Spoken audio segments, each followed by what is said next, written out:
Well, welcome everyone. Thanks again for joining us for our first anchored Bible study back since we took our summer break. We took about 4 weeks off to kind of give us a break.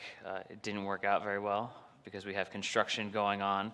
And those of you who were able to be here Sunday got to see some of that, and those of you online got to see some of those pictures of things that we've been doing. But thanks for joining us as we come back here and continue our series. We've been going through Samuel last time we were around. Now we're in Kings, and so we'll get to that in a minute, but I have a few announcements just to give you tonight as we get started. I just want to remind you again that we're asking if you guys are planning on coming on Sunday to go online and pre-register to kind of reserve your seats. That just helps us as we set up each week. Now with Food Pantry being in here too, we have to move some of our seats and take them down and stuff, and so it helps us to plan for how many people are coming, how many seats we need to have for you and your family. So if you can just go online, fill that out real quick. You can get that at gulfviewgrace.org, and that'll give you that. Or you can call the office if you have a hard time with that and kind of register, just so we can get a count specifically for Sunday morning. And then I had one other announcement for you. I'm so proud of our food pantry. Our food pantry has been really having to step it up, obviously, because of everything going on and the great need in our community. I did a little math today. We were looking at the numbers. We started as part of a Feeding Tampa Bay distribution center because of COVID back on April 17th. If you take an average of 275 families, which is probably at the low end of the average for each week that we've been serving them, you come up with a number that's close to 4,700 different families that we've served over that time.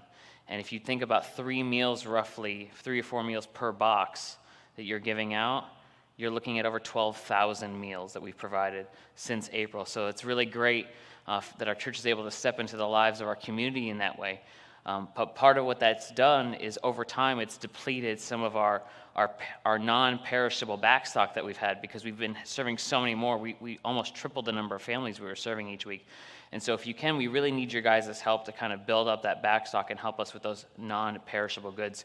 So we really need canned vegetables, canned fruit, canned protein, so peanut butter or tuna, things like that. And we really need breakfast items like cereal bars, cereal, oatmeal, anything like that that you could give us would really help us as we help serve our community. And like I said, last week it was over 300 families, and so that's a weekly occurrence that we're doing. And so it would really help us out if you could help us in that way. Well, if you noticed, usually Pastor Paul comes up here and starts us off every Wednesday night. Pastor Paul is away. He's being a slacker, and he's taken some of this week off, so he's out of town, so he's kind of relaxing. So you're stuck with me tonight for the whole night from beginning to end. So hopefully you survive, especially having a month off. I might be a little rusty, and maybe you guys are too, but we'll see how it goes. So we'll be in Kings when we get started here in a second, but I wanted to do a little bit of a review because we've been gone so long. And if you remember, we just finished the book of Samuel, and we talked about Samuel really being one book that was split into 2.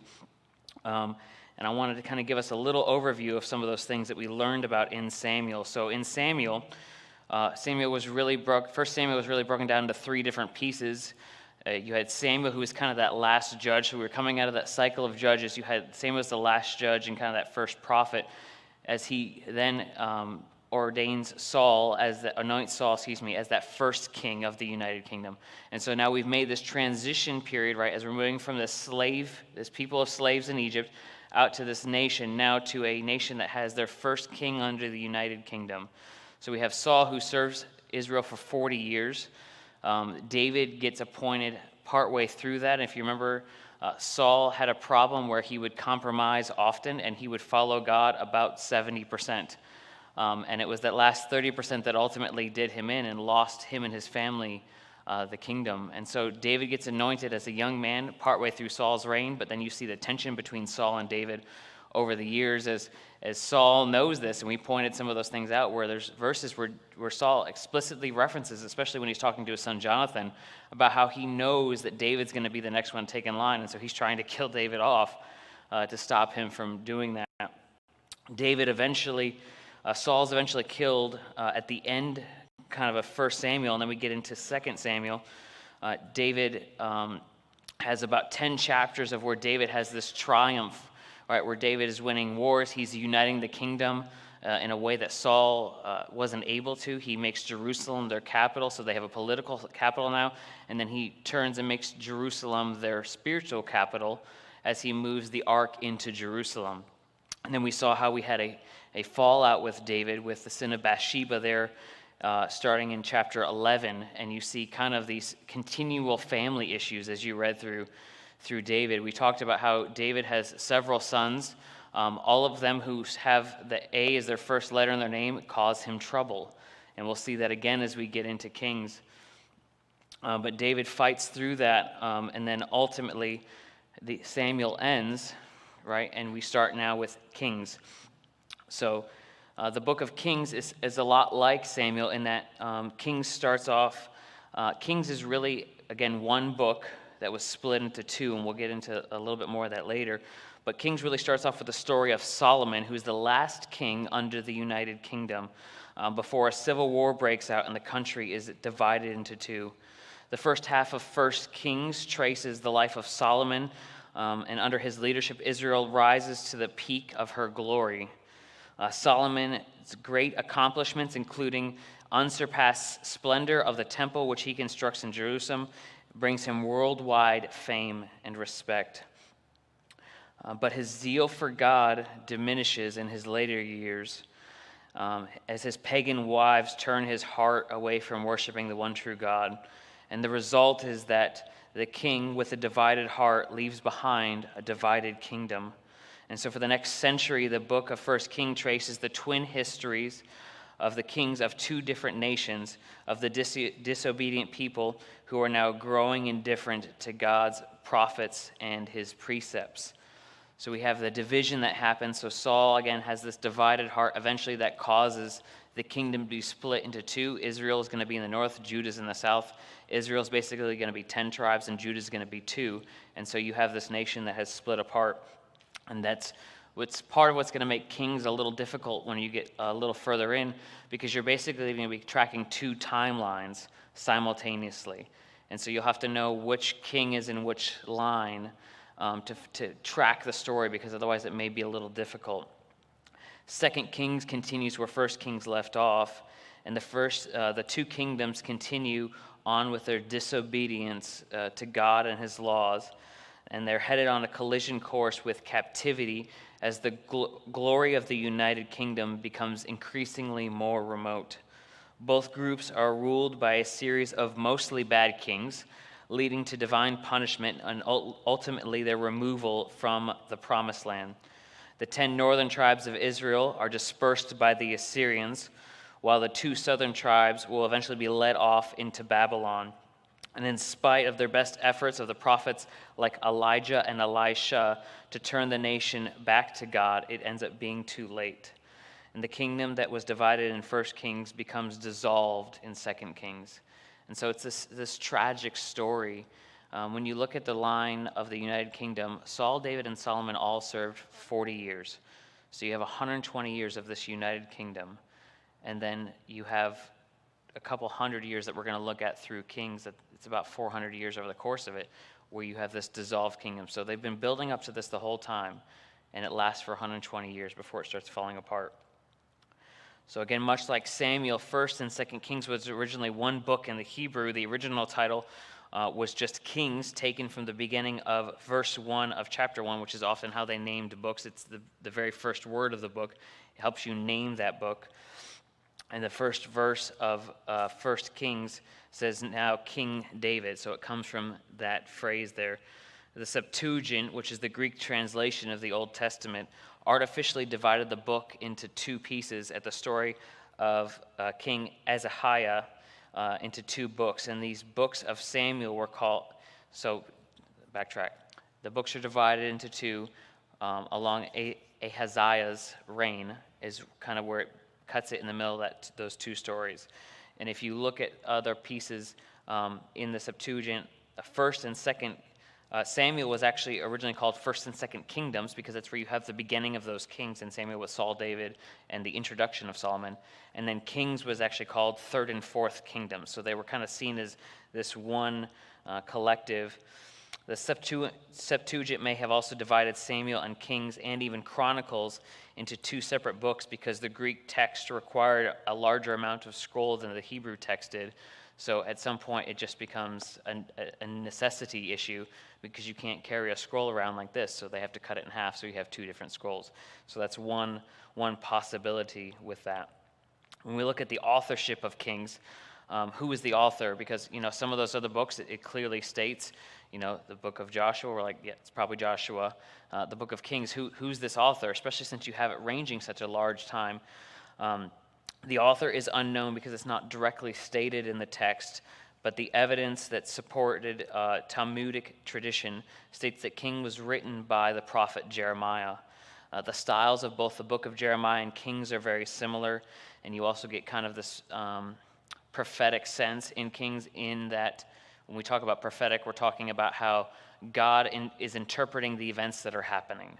So prophecy, prophetic word, is not just necessarily something that's going to happen in the future, but it's also maybe God's perspective on what's happening at that time. So Randy Smith in Sebring calls it God's view of the news. So if God was giving the news, what would the perspective be on what's happening? And that's kind of, those similar pieces are going to happen in Kings, and you'll get that when you read some of it. Also, the phrase "to this day" will appear several times in 1 Kings. 1 Kings 8:8 and 12:9 indicate an authorship that was prior to the Babylonian captivity. So when you look a little closer as far as the timeline goes, we talked about we have 3 kings of the United Kingdom, you have a divided kingdom, and then eventually Israel will be taken by the Assyrians and dispersed, and then the Babylonians will come in and capture Judah.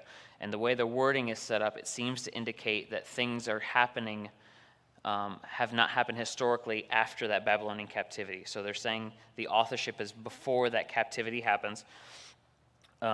So that's another, around the time Jeremiah is around, so that's another reason for him as possibly the author. Whoever the author is, they apparently had access to several other historical documents that helped them to compile the book. And there's 3 specifically that are mentioned in the book of Kings. There's the books of the Acts of Solomon, which is in 1 Kings 11:41. There's the book of the Chronicles of the Kings of Israel, which is in 14:9. And there's the book of the Chronicles of the Kings of Judah, which is in 14:29 and 15:7.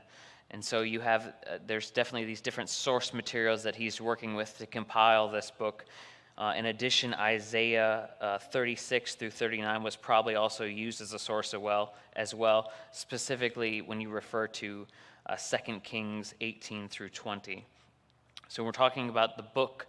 What's the date of the book? What's the date of what's going on, and when was it written? Well, again, it was probably written before the Babylonian captivity by Jeremiah, but the book runs from the deathbed of David, so that's kind of where we start off in 1 Kings 1, and the anointing of Saul as king, through the division of the nation of Israel into the north and Judah in the south. And it follows the reign of the monarchs, 19 in Israel. So the northern kingdom is going to have 19 different kings. The southern kingdom is going to have 20 different kings. And it ends with the destruction of both the northern and the southern kingdom. This period of time is probably 380 to 400 years long and starts somewhere between 970 and 960 BC. And obviously then it would run until 580 to 560 BC. So just a reminder again, BC, you're running backwards, so the smaller the numbers get, the further along in time you're actually getting. The other key date in the book is 931 BC, and this is the year that the kingdom is divided into 2. And so that's kind of the big overview of what's happening in these 2 books. And again, we're kind of doing this big picture idea because they were originally intended to be one book, and then they were artificially divided. So then we're going to look a little closer here in a minute on specifically 1 Kings, and then in probably 2 weeks we'll do the closer view in on 2 Kings. But I just want to give you an idea of what's going on as a whole in these 2 books together. A little visual just to help you again. When we talk about kings, again, remember we had 3 kings in the United Kingdom. So to keep your timeline straight and what's going on, you have Saul. Saul then raises on to David, and the prosperity and the the acclaim and the wealth and everything, the economics and everything of Israel is rising as we go through this. So you can see them rising on the chart there. And then we ultimately come to Solomon. So Solomon is the height of the the nation of Israel. And you'll get to that when we get into the temple and start looking at that. You'll look at it and you're like, I wonder why. Everything's covered in gold.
Time period in their history as a nation.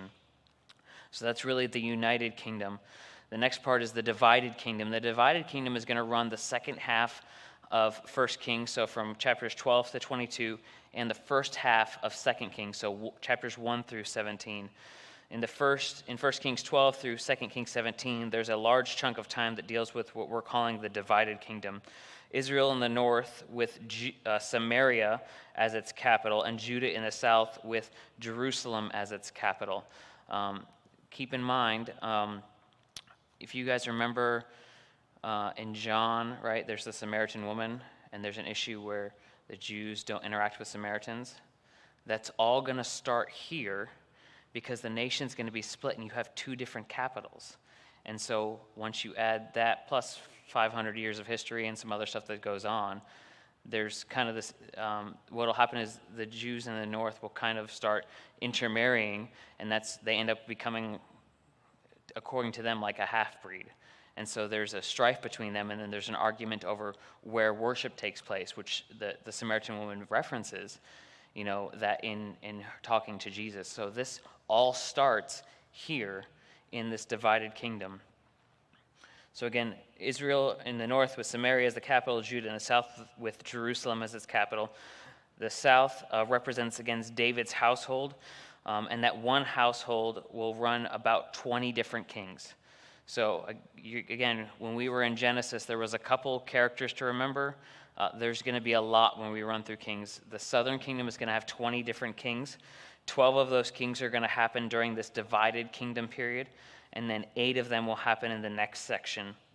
In contrast with the northern kingdom, they will be governed by 9 different families across 19 different rulers. And so the southern kingdom is going to really maintain that lineage of David. the northern kingdom is going to have people keep killing each other off and families keep killing each other off, kind of like how Saul was trying to do to David. That's going to happen there in the north, where some of the kings aren't even going to live. They're going to be kings for 7 days before someone else knocks them off to become king. So it gets pretty rough up there when we get to the northern tribes. But again, 19 kingdoms, and notice again, those 19 kings end in this divided period. Why? Because right there is when the Assyrian dispersion is going to happen. So that second half of 2 Kings is really what we're going to call the surviving kingdom. And so what happens is that northern kingdom gets taken by Assyria, and the way Assyria dealt with you as a power to stop you from attacking them and amassing power is they would take you and they would disperse you across their empire. And so they're scattered across so that you can't unite and gain power. That's going to happen there. And when we get to the second half of 2 Kings, chapters 18 through 25, we're really talking about Judah alone, this surviving kingdom that's left. So 6 years before the overthrow of Israel's capital in Samaria, King Hezekiah becomes king in Judah. Because of his faith and his reform, God spares Jerusalem from Assyria and brings a measured prosperity to Judah. However, Hezekiah's son Manasseh is extremely idolatrous, so much so that his reign leads to the downfall of Judah. Despite later attempts by kings like King Josiah to reform the nation, it is not enough to stem the tide of evil, and the following 4 kings are extremely wicked. Judgment of Judah ultimately comes in the form of 3 deportations to Babylon, and that third deportation is going to happen in 586 BC, and that's when Nebuchadnezzar comes in to destroy Jerusalem and the temple. And so in these 2 stories, you're going to have the absolute height of the nation in the building of this temple, this grand event that's going to happen, and this national pride, so much so that the Queen of Sheba is going to come in, and all these nations are going to come in and see, wow, Jerusalem is this wonderful place, to the point where Nebuchadnezzar is going to come in and he's going to destroy that exact temple that was built. And so it's a book of a lot of highs and lows as we get through this, more lows than highs, but it goes up high and then drops off real quick there as we finish 2 Kings. So we'll kind of give you an overview when you look at 1 Kings. What are the big pieces that are going on there in this book? 1 Kings, thankfully, again, is also in 3 big pieces, big chunks. The first chunk is really Solomon there in chapters 1 through 11, and that's right where we're at now. If you're following along in our reading, we're actually finished through chapter 9 today. So it's either tomorrow or Friday, you'll get through 11, and then you'll be through this first main phase of 1 Kings. And so the first 3 pieces of that are Solomon really established as king, which we'll get to here in a little bit more detail in a minute. You have the rise of Solomon as this new king, and then the fall of Solomon in chapters 9 through 11. The second piece is really the civil war that breaks out because of Solomon's disobedience. We have division of the kingdoms there in chapters 12 through 14. You have the 2 kings. You have 2 kings of Judah there in chapter 15, verse 1 through 15:25. So they're going to run through some kings pretty fast there in 25 verses. They're going to run through 2 kings, and then in chapter 15, verse 26 through chapter 16, you're going to get 5 kings of Israel. So you're going to get 7 kings really there in just 2 chapters. From 2 different groups. So just remember, again, when you're reading through this, try to identify which group you're talking about when you're reading to help keep track of what's going on with the story. So that's really the Civil War section. And then you have King Ahab and the prophet Elijah, which is chapter 17, verse 22. You have the reign of Ahab in chapter 17 through 22:40, and that's really where you're going to get the story of Elijah, probably one that you're familiar with, but this is where it lands as far as the narrative goes. And then you have the reign of Jehoshaphat in Judah, is this part of chapter 22, and then the end of chapter 2, just those 2 verses, is Ahaziah in Israel. So that's that division point in those books.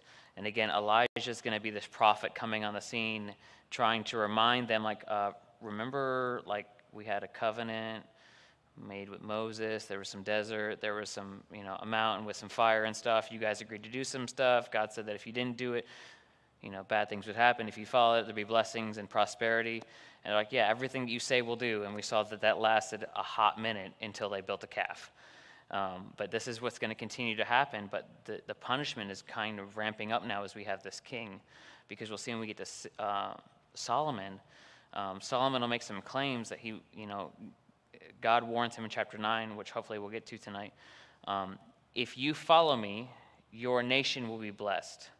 If you don't, then I will take you out of the land, and you will not be here, and I will leave the temple. And then 2 chapters later, the kingdom is divided, and shortly after that, God removes half of the nation from that promised land that they've waited so long to get to. And then shortly after that, the temple is razed to the ground. And so you'll see these kind of pieces as we go forward. So if you have your Bible now, we're going to actually get into the text, and we're going to try to give you kind of some highlight points of what's gone on so far in 1 Kings here. And again, we're going to try to get through chapter 9 tonight as kind of this overview, kind of where we're up to where we are in our reading.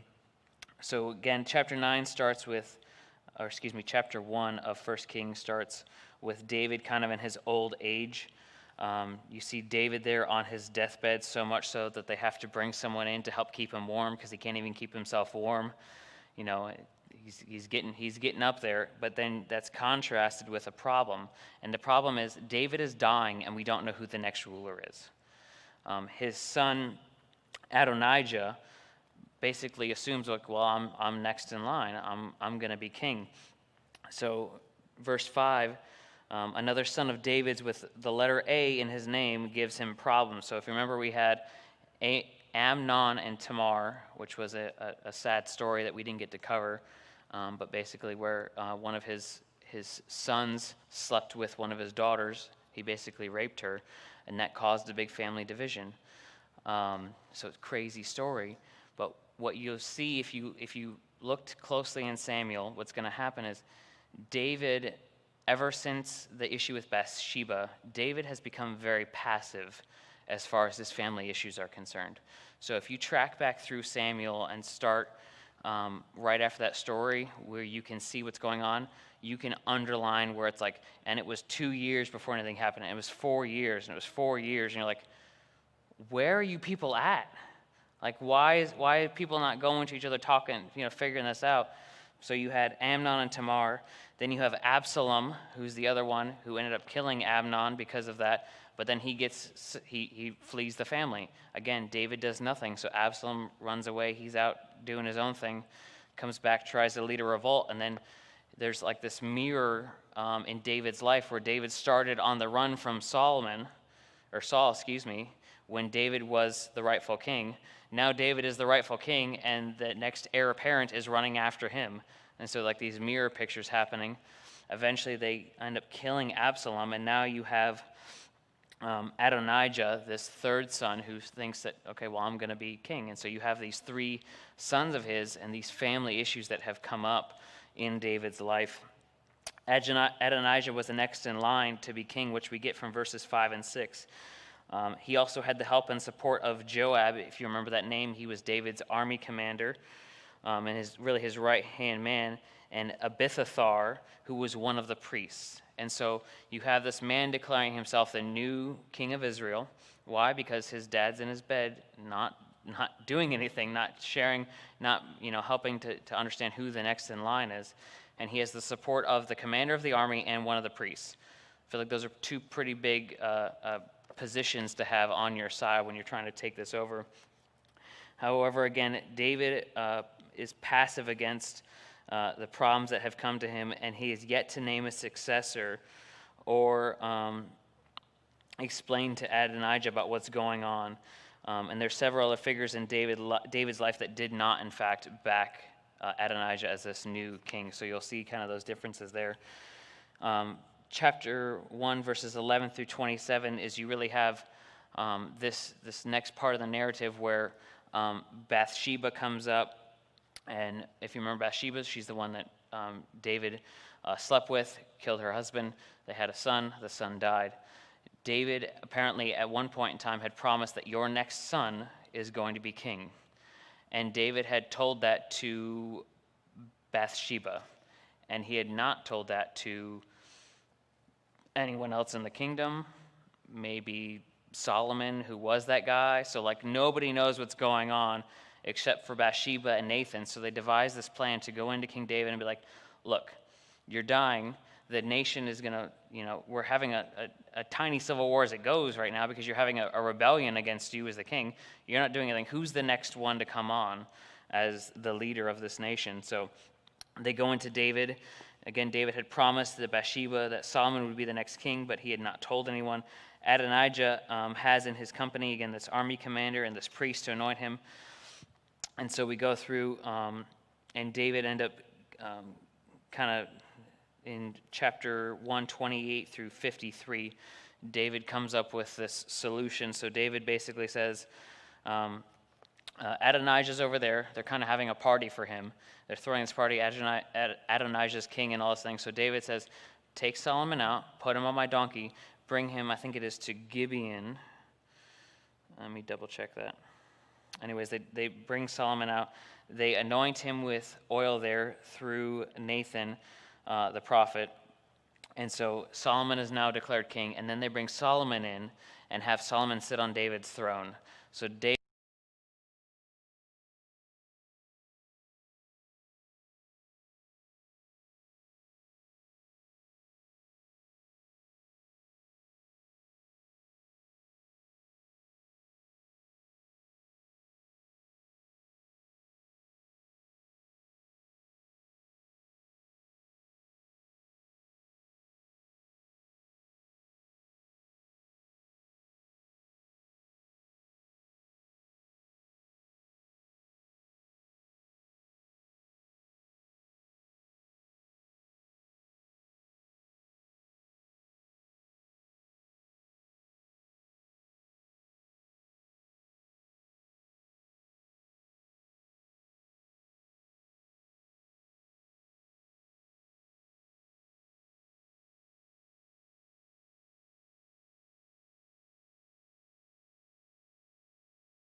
continue to be faithful to me, then I will continue to have an heir on your throne.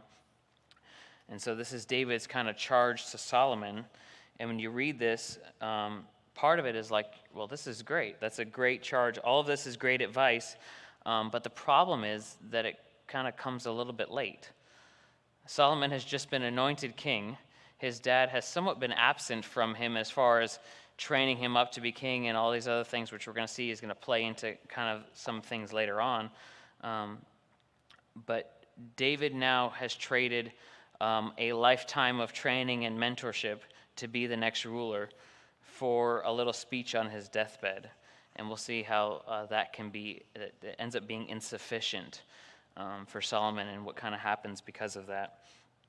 But David, in verses kind of 1 through 4, really tells him to watch the God that he follows, to follow after his covenant. And then verses 5 through 9 really talks about the company that he's to keep to make sure that you're keeping the right kind of people around you, and to kind of tie up some loose ends that David had of people who had betrayed him and different things that had gone on. In chapter 2, starting 10 through 12, you have now the death of David. Then David slept with his fathers and was buried in the city of David. And the time that David reigned over Israel was 40 years. He reigned 7 years in Hebron and 33 years in Jerusalem. So Solomon sat on the throne of David his father, and his kingdom was firmly established. So then you have this, so that's really that first piece there. And then you have the rest of chapter 2 talking about Solomon's reign being established. You have a couple different things that happened You have him dealing with Adonijah there, starting in verse 13. And then in verse 25, it says, "So King Solomon sent Benham the son of Jehoiada and struck him down, and he died." So you have the death now of this contested king. That's kind of the end of that one. You have verse 28, you have Joab, again, who was the military supporter. Joab had supported Adonijah through, though he had not supported Absalom. So if you remember, when you had the original revolt, Absalom was trying to take over stuff. Joab had actually killed Absalom. And then he kind of yells at David for weeping. Now Joab is supporting Adonijah. And then you see the end of that in verse 34. It says, "Then Benjamin the son of Jehoiada went up and struck him down and put him to death, and he was buried in his own house in the wilderness. The king put Benjamin the son of Jehoiada over the army in place of Joab, and the king put Zadok the priest in the place of Abiathar." So you have kind of this switch of management going on here. You have Joab, David's kind of army commander, is killed and replaced by the one who killed him, who was on the side of Solomon, and then the same with the priest. You had the one who was with Adonijah, now killed and replaced by Zadok. And then you have another issue with that in starting verse 36. You have another person that kind of a loose end that's taken care of. In verse 46, it says, "The king commanded Benjamin the son of Jehoiada, and he went out and struck him down, and he died. So the kingdom was established in the hand of Solomon." And so you have kind of this rough transfer of leadership. And again, you wonder what would happen if David had, in fact, mentioned this 20 years ago, when this all shook down and what could have been avoided. But again, David, even though David is kind of he's a man after God's own heart, Scripture says that, and David is going to be kind of your measuring rod when you get to some of these kings. David had some massive flaws, and one of those, again, was passivity in his own family to deal with these issues. And it continues to come up and continues to come up and continues to bite him. And then, so that's really Solomon's kingdom established, chapter 1 and 2. Chapters 3 through 8 is really the rise of Solomon. So chapter 3 is maybe one of the passages that you're more familiar in here with, is where Solomon prays for wisdom. But it doesn't start out so great. If you look closely at the first verse, it says, "Solomon made a marriage alliance with Pharaoh, king of Egypt." Remember when we said before, usually when Egypt comes up, it's not a good thing. There's some red flags there, there's some history there, and it's probably something you should keep an eye out for. Well, what did he do to make an alliance with Pharaoh, the king of Egypt? He took Pharaoh's daughter and brought her to the city of David until he had finished building his own house. So he takes Pharaoh's daughter and marries her.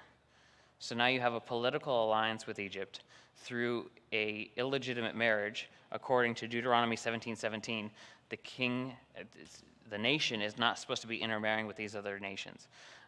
Why? Because it will draw your heart away from following God.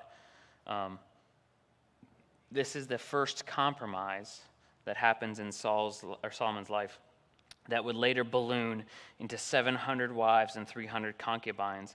It all started with one compromise. And that's often how it is in our own life. You start with one compromise, then 20 years later, it balloons out into this massive thing. So the importance of kind of keeping tabs on those things. You also see in verse 2, it says, "The people were sacrificing at the high places, however, because no house had yet been built for the name of the Lord." There's kind of two pieces there. There's not a temple yet, which we know, because we're going to get to that. But the other piece of that is you weren't supposed to sacrifice at the high places. That was a pagan ritual that you went to the high places to do that. That's why we had a tabernacle. And so it's another little point here on you're not, maybe Solomon's kind of half-heartedness, kind of like Saul there. But then verse 3, "Solomon loved the Lord, walking in the statutes of David his father, only," again, so this positive and negative, "only he sacrificed and made offerings at the high places." So Solomon sacrificing at Gibeon, the Lord appeared to Solomon in a dream by night, and God asked him, "What is it that I shall give you?" And this is the part, again, where maybe you're familiar with. Solomon's like, your people are great. There's more of them than there is sand on the seashore, which should ring a little bell in your head from Genesis when we talked about Abraham. More numerous than the stars in the sky or sand on the seashore was that promise that God had made to Abraham. We're there. And Solomon's like, I don't know what I'm doing. I could use some help. And when you think about it, I don't think that Solomon is portraying false humility here. I think Solomon has just been thrown on the throne. You have his father who knew how to do this. He did this for 40 years. And his dad has just passed away. And his dad didn't share with him what to do. So he feels very inept. And so I think this is a real request from Solomon. He's like, I don't know what I'm doing.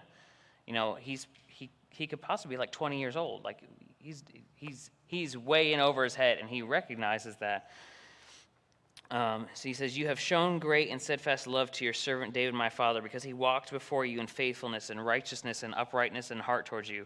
And you have kept him from the great and steadfast love, and have given him a son to sit on his throne this day. Now, O Lord my God, you have made your servant king in place of David my father. Although I am but a little child, I do not know how to come in or to go out. And your servant is in the midst of your people whom you have chosen, a great people, too many to be numbered or counted for multitude.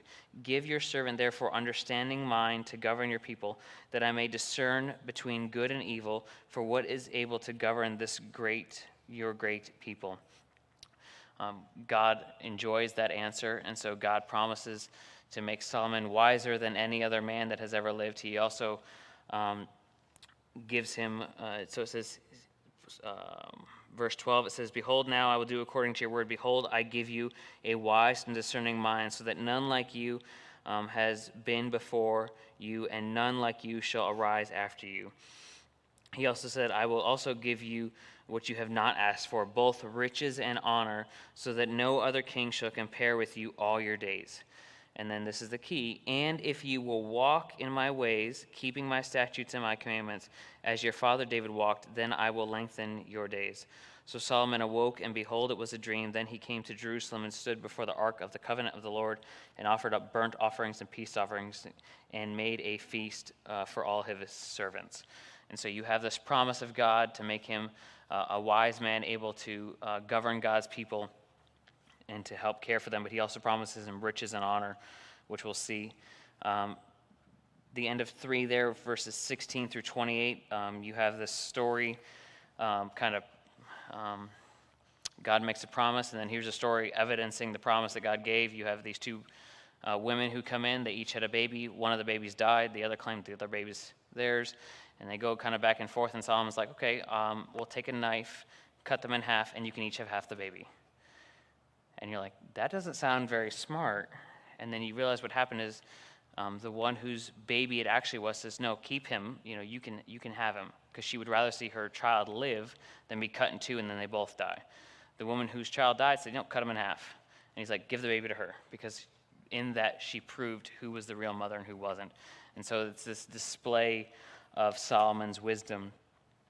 Solomon, then in chapter 4, verses 1 through 19, you get a list of all his officials as this kingdom is established. You see the priest, his secretaries, his recorders, his army commander, more priests, his head officers, priests and friends. You have the palace kind of guard, labor head, and then you have 12 chefs, one for each month. So he's got a little bit of an opulent lifestyle going on. He's got a new chef for each month to kind of take care of him.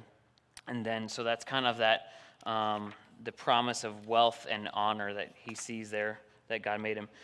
And then you have Solomon's wealth and wisdom. So Judah and Israel were as many as the sand of the sea. They ate and drank and were happy. Solomon ruled over the kingdoms from the Ephraimites to the land of the Philistines and the border of Egypt. They brought tribute and served Solomon all the days of his life. So the kingdom is growing so much now that the other kingdoms are starting to take notice of the prosperity that's going on there. And so Solomon's wealth and wisdom is really run through the end of chapter 4 there. Chapter 5 is the preparation for the building of the temple. If you remember that David asked God to build that temple originally, that's in 2 Samuel 7, verses 1 through 17.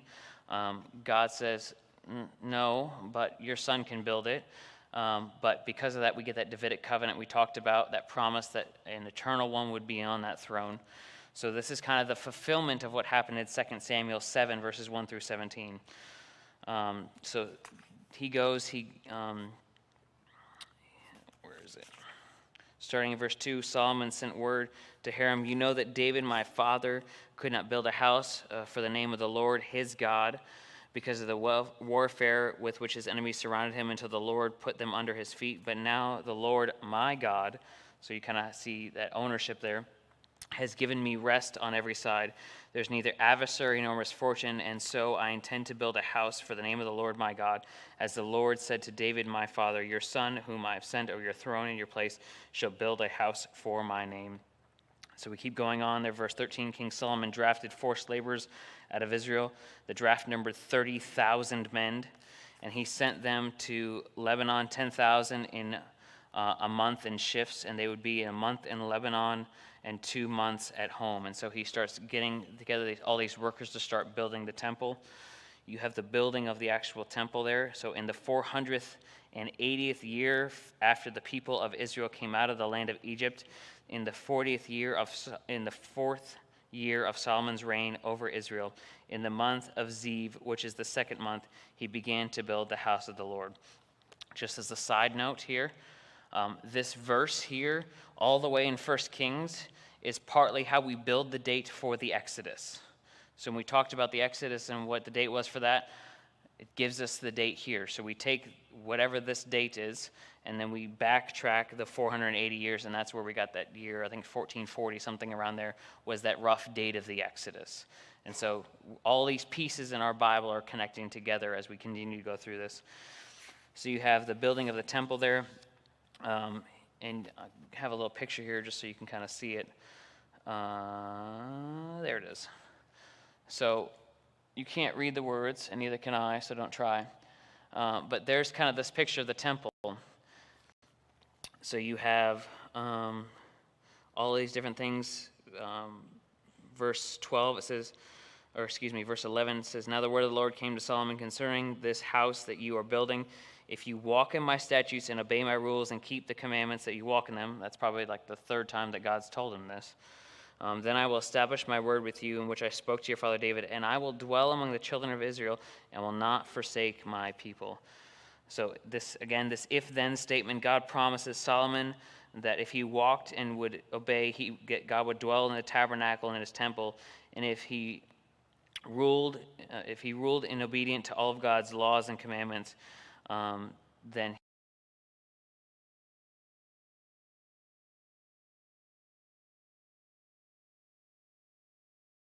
is this kind of this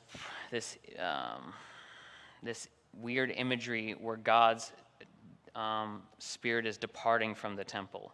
And so you see that in Ezekiel chapter 10. So again, this is all consistent with what we've looked at before in Exodus, in Leviticus, and Deuteronomy. All these laws that we went through, God is acting in exactly the way that he promised to act.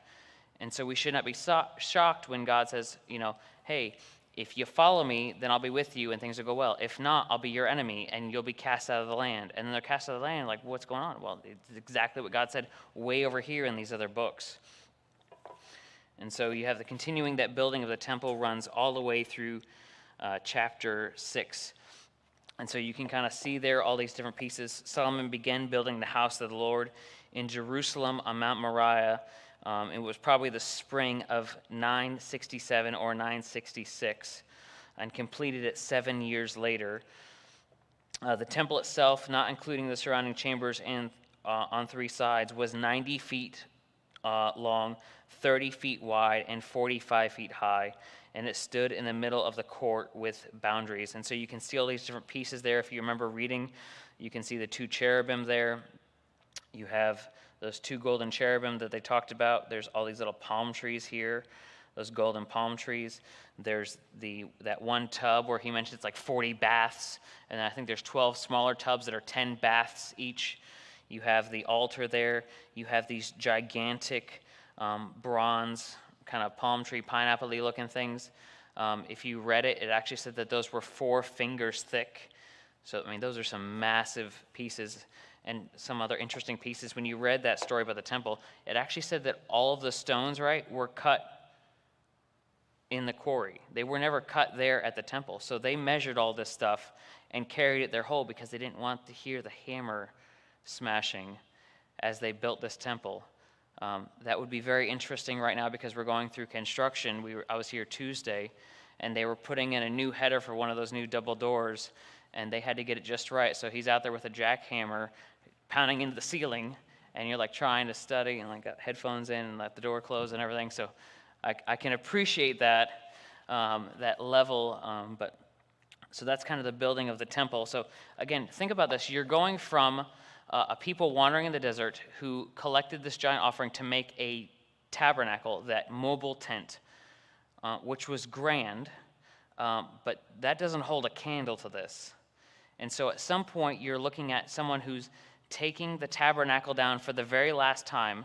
Again, if your Exodus is about 1440, you've got about a year or so after that they are out on the mountain getting the law, and maybe another year after that they've taken up the offering and built the tabernacle, right?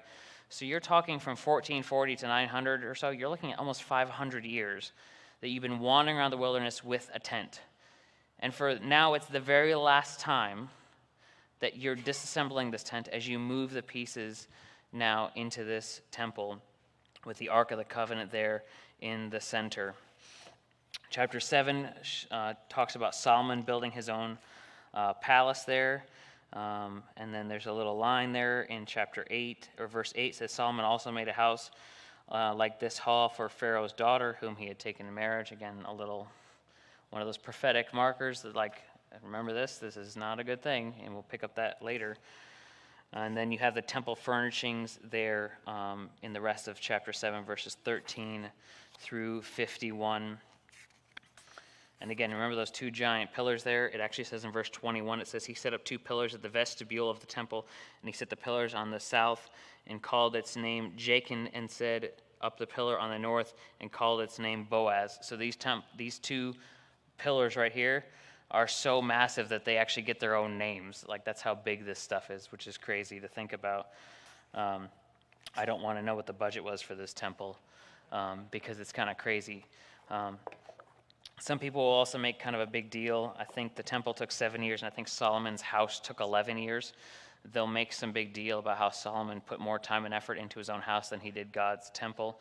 From what I've understood, I wouldn't put too much stock into that. If you think about it, David knew ahead of time that he was going to build the temple, and so David had all of this stuff amassed, basically ready to go. So Solomon's just basically enacting the plan at this time. Another interesting point just to think about, if you remember 2 Samuel kind of ended on this weird note. We had David going to take this census, right? And then God basically gave David 3 options. You could have, I think it was your enemies fight against you for 3 years. You could have famine, or it was famine for 3 years. You could have your enemies fight against you, or you could have this plague. Enemies fight against you for 3 months, or a plague for 3 days. And David chose the plague because he said, let our hands be in the hands of God because he's more gracious than man. So he has this plague come through the nation, and it kills a bunch of people. And then ultimately David sees this angel of the Lord come through, and he stops at a certain point, right? And it's this threshing floor area, right? Remember that? And David goes and David buys that land for that threshing floor, and he builds an altar on that spot. That spot is on Mount Moriah. And guess what's there now that we're in 1 Kings? That temple. So that temple is built on the spot where God's judgment ceased because of that plague, is built right there. Mount Moriah, if you remember, is also the same mountain where Abraham went to go sacrifice Isaac. And so there's all these ties back into these different locations. Chapter 8 talks about Solomon bringing the ark to the temple.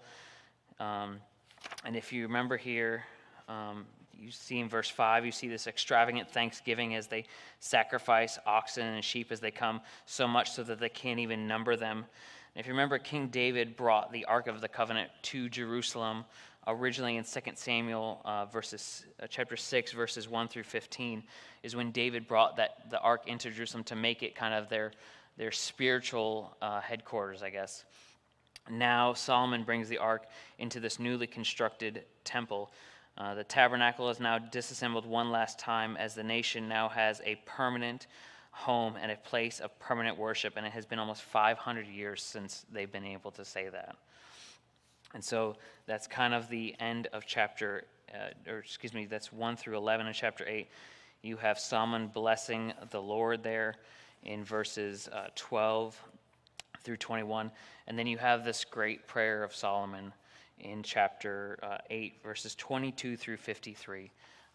If you have not read yet today, I would definitely read that prayer. It is one of the great prayers. We're often familiar with the ones that Paul has in some of the different letters in Ephesians and Philippians and those different things that he prays for the church. There are some really good prayers in the Old Testament. This is one of them. There's another one that we'll get to when we get to Daniel, as he prays for kind of repentance for the nation. But Solomon here has this great prayer as he dedicates this temple. He prays, he starts off by saying, "There is no one like our God." In verse 26, he asks God to do what God had already promised to do, in that he says, "Now therefore, O God of Israel, let your word be confirmed, which you have spoken to your servant David." He asks God to do things bigger than he can imagine. Verse 27, verse 28 through 30, he gets extremely personal about his own walk with God.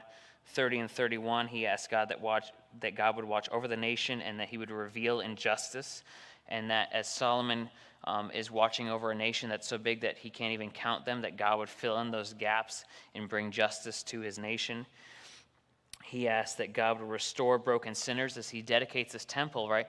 The temple is a place that's meant for you to come to be restored to God and worship, because you've broken God's law, so you bring a sacrifice. So he asks that God's temple be used exactly for that, that this would be a place where broken people find healing in God, that there would be forgiveness for the other nations that come to see this, that there would be, he asked them ask God to hear the cries of the downtrodden and listen to them. He asked God to hear the cries of the strangers that come. Remember, the nation of Israel is meant to live and be in such a way that they're a testimony to the other nations around them, which you'll get into chapter 10, because you see the Queen of Sheba coming because she hears how great this nation is.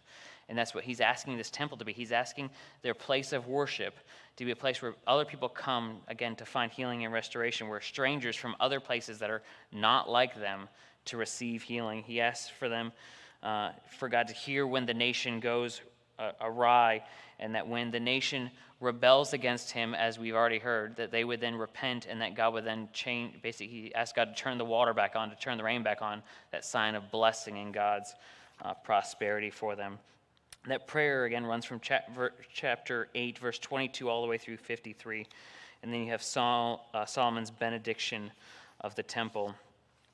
And then he kind of ends there in verse 60. It says, he asked that all the peoples of the earth may know that the Lord is God. There is no other. Let your hearts therefore be wholly true to the Lord our God, walking in his statutes and keeping his commandments as at this day. You have the sacrifices there of Solomon as they dedicate the temple, 22,000 oxen, 120,000 sheep. That's what they counted, right? It said when they were on their way to the temple, there was too many to count. So that means there was more than 20,000 oxen and more than 120,000 sheep. So that's in addition to what's already happened as they're bringing the ark to this temple. So that sacrifices runs through the end of the chapter. And then chapter 9 really talks about how God appears to Solomon again. You have verses 1 through 9 is kind of this other interaction that God has. We're going to end on this. Solomon is now basically 20 years into his reign. He's midlife and highly successful, which can be a dangerous combination. And what does God do? God comes to him again. verse 2, it says, "The Lord appeared to Solomon a second time, and as he had appeared to him at Gibeon, and the Lord said to him, I have heard your prayer and your plea which you have made before me. I have consecrated the house which you have built, by purifying my name, by putting my name there forever. My eyes and my heart will be there for all time. And as for you, if you walk before me as David your father walked, with integrity of heart and uprightness, doing according to all that I have commanded you, and keep my statutes and rules, I will establish your royal throne over Israel forever. I promised David your father, saying, You shall not lack a man on the throne of Israel. But if you turn aside from me, you and your children do not keep my commandments and my statutes that I have set before you, and go and serve other gods and worship them." Put a little mark there because you're going to see that in verse 11 or chapter 11. "Then I will cut off Israel from the land that I have given them, and the house that I have consecrated for myself I will cast out of my sight. And Israel will become a proverb and a byword among all the peoples, and the house will become a heap of ruins." And that's basically a description of what's going to happen when we get to the end of 2 Kings. And so we have this third time now that God has warned Solomon in that going forth. So that's kind of where we are in Kings. We'll continue the story next week as we continue this narrative of Kings. I think we have one more week in 1 Kings, and then we'll pick up with 2 Kings and kind of give you guys an overview of that and kind of give us the details as we go forward. So again, thank you for coming out tonight. For those of you who made it, there's maybe a dozen people here. So need help. If you have any questions as you read through, you can email us at anchored@gulfviewgrace.org. You can ask us any questions that you have there or things that you're trying to figure out as you're reading. And if you go to the website, if you misplace your reading plan or you want to hop in for the first time, you can go there and kind of download the PDF of that and see where we're at. And so thank you guys so much. We'll pray, and then I will let you guys out of here. Dear Heavenly Father, we thank you for this night. We thank you for a time to study your word, to look at it. We pray that our prayer would model after that of Solomon. We ask that you would help us, that you would help our church to be a place in which broken people find healing, that you would help us to have lives that reflect your love and that help us to reach out to those who are in need. We pray that you would continue to help us as we go through this remodel, as we renew this building, that it would be a place in which there is hope and healing in you. We ask all this in Jesus' name. Amen.